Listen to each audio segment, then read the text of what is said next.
2010年8月28号傍晚，重庆大渡口区八桥镇公民社区一栋居民楼里，一名女子惊恐的尖叫打破了黄昏的宁静。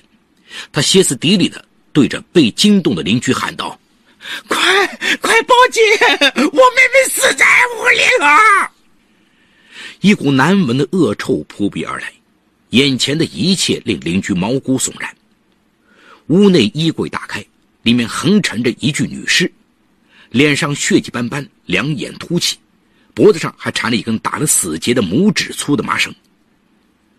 回过神后，他们立即向警方报案。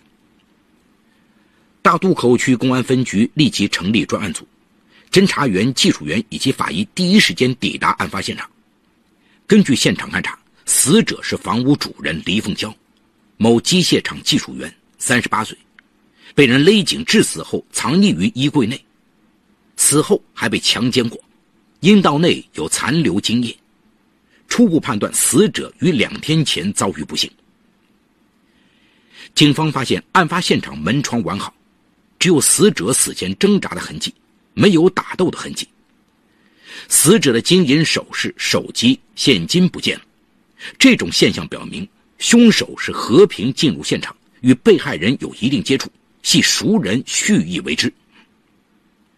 8月29号9点30分，警方发现死者遇难当日手机共拨出2个号码，共4次，分别是当地废旧钢材回收老板秦家春和一个所属地为芜湖的号码。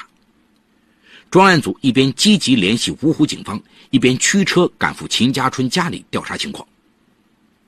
面对警方的到来，秦家春大惊失色，连忙说：我和黎凤娇是刚才业务往来中认识的，虽然比较熟悉，但一直是工作关系。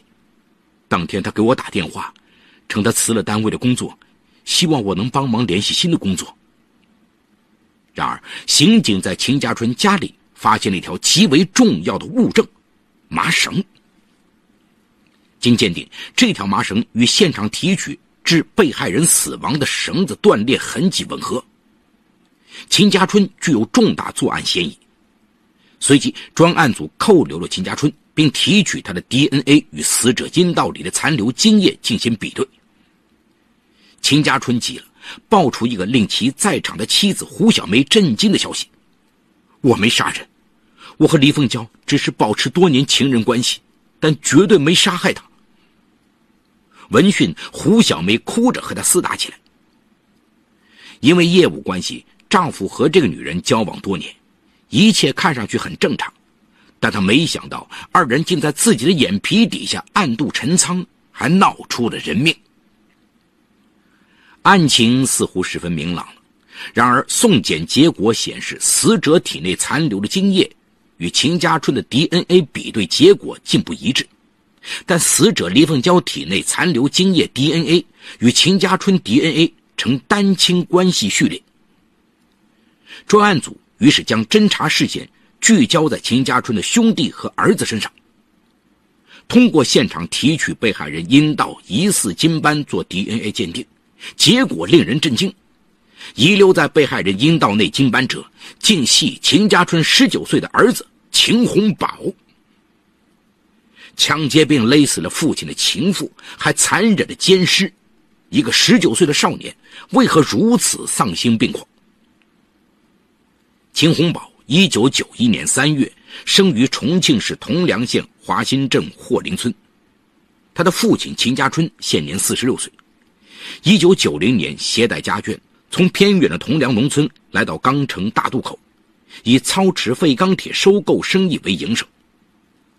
秦家春与妻子胡小梅此前育有一女，来重庆的第2年，夫妻俩如愿生下儿子秦洪宝，一家4口住在租来的平房里，日子虽过得清贫，却其乐融融。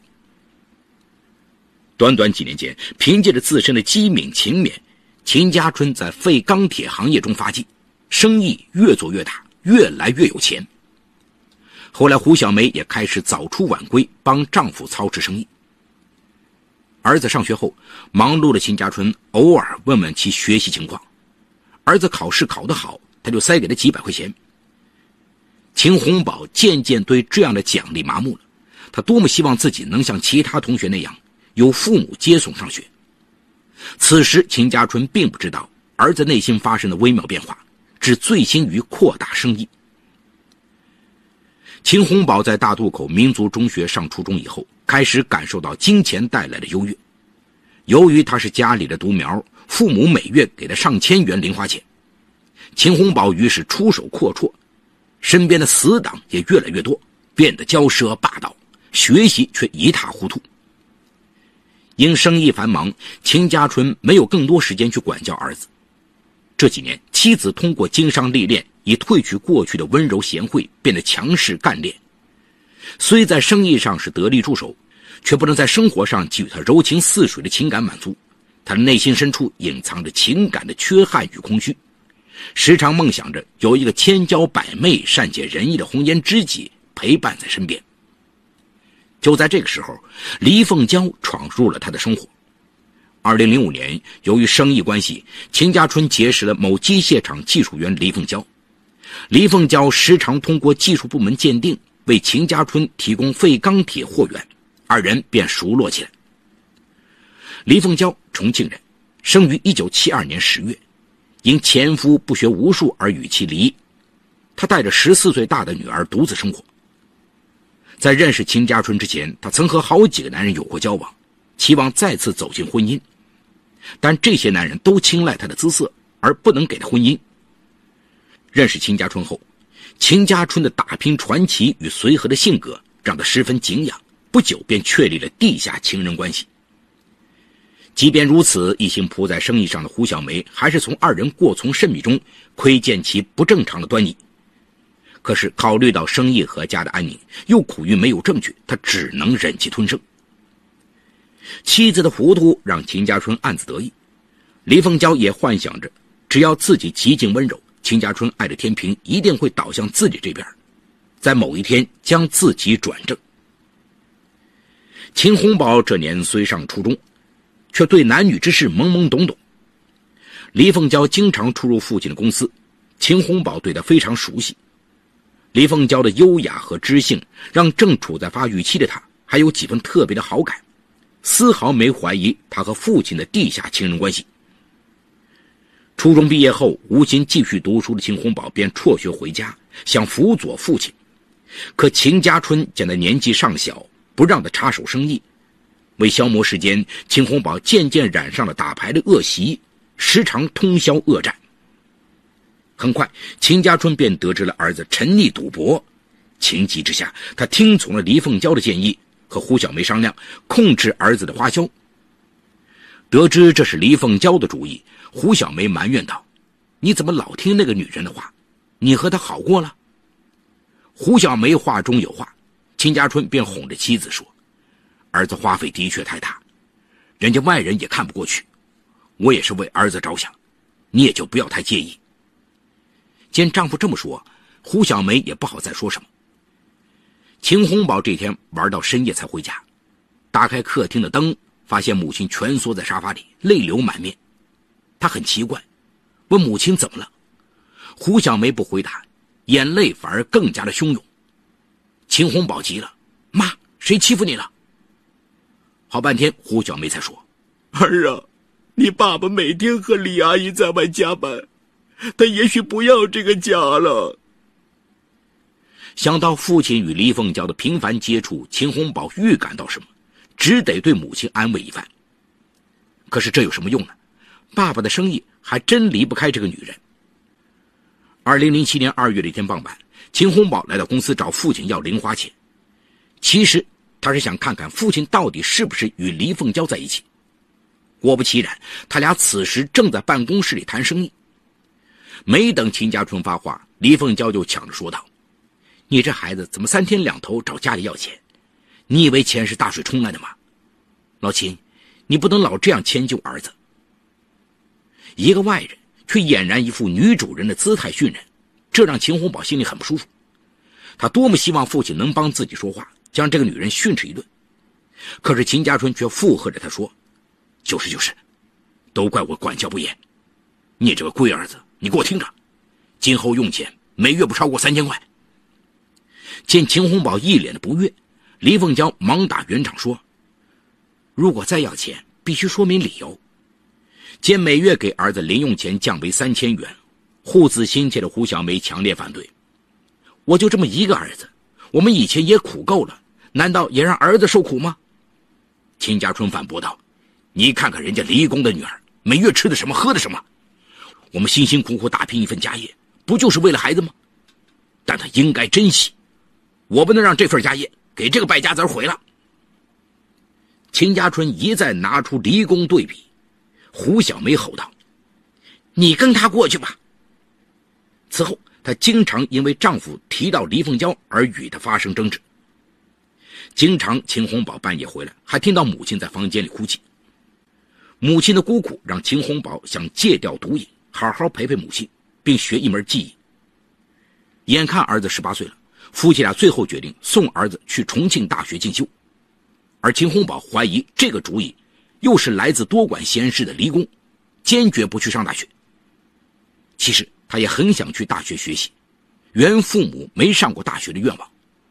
可一想到这一切是那个女人指使的，他就十分抵触，并暗自发誓要找机会收拾她。为了安慰母亲，秦洪宝逐渐远离赌博，在母亲劝导下开始规划未来。这时情窦初开的他遭遇了爱情。2010年初，他邂逅了重庆某演艺公司时装模特欧阳丹丹。欧阳丹丹18岁，天生丽质，恰如一缕阳光，洞穿了秦洪宝的生活迷雾，让他抓住了一根情感的救命稻草。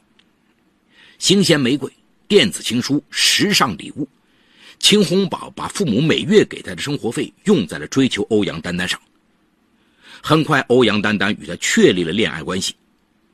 秦洪宝时常因自己依赖父母无一技之长而自惭形秽，因此他以迁就满足丹丹物质上的方式弥补内心的自卑。这样父母给的零花钱根本无法满足女友，秦洪宝就频繁地向母亲寻求支援，并偷偷告诉母亲自己找了个模特女友。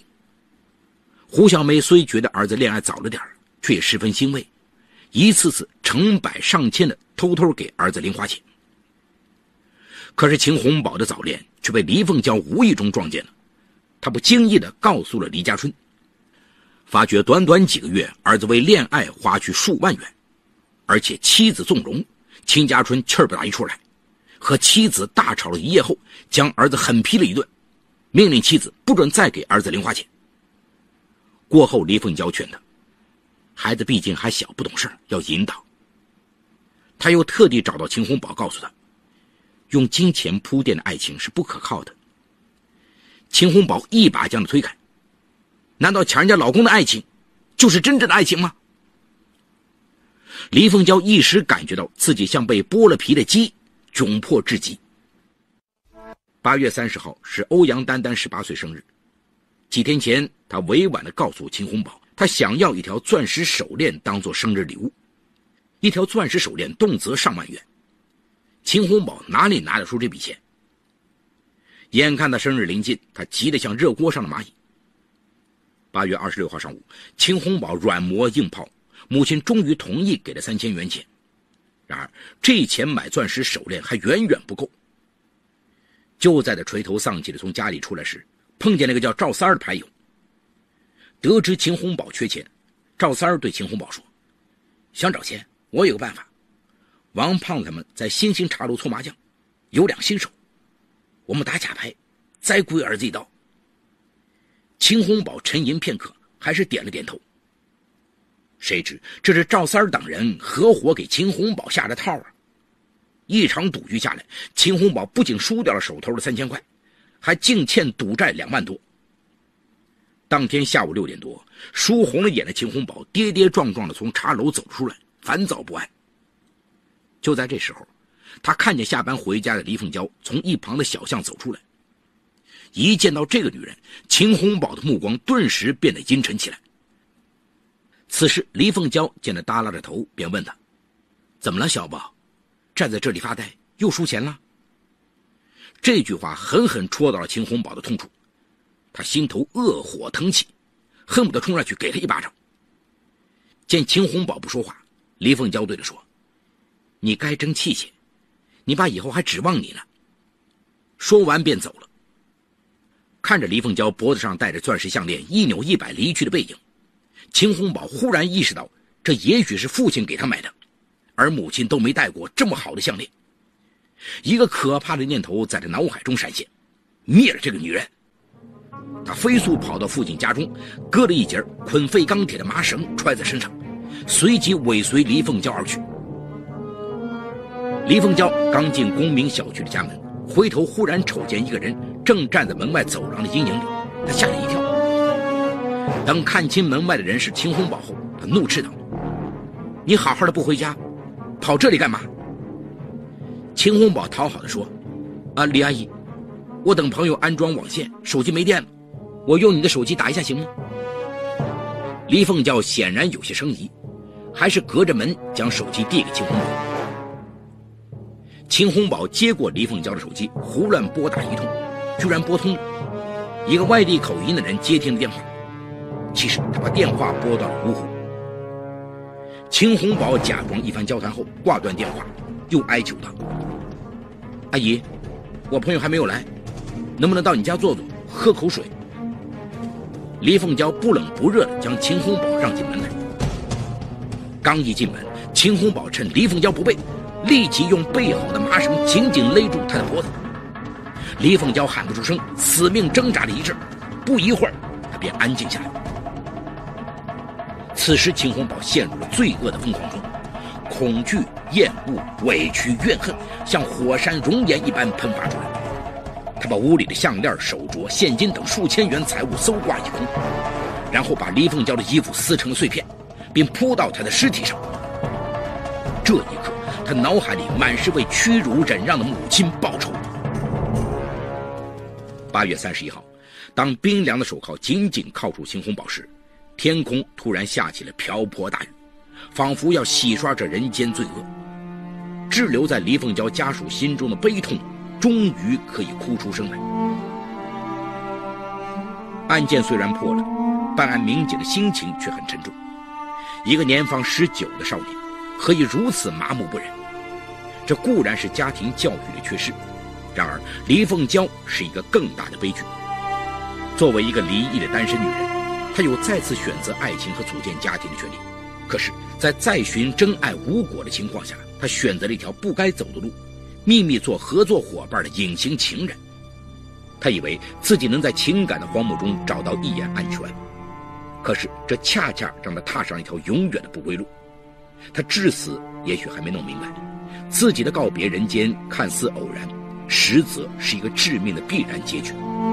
不见光的婚外情，不论掩藏的多深，终究是危险的孽情，摆脱不了灭亡的命运。好，故事说到这儿就结束了。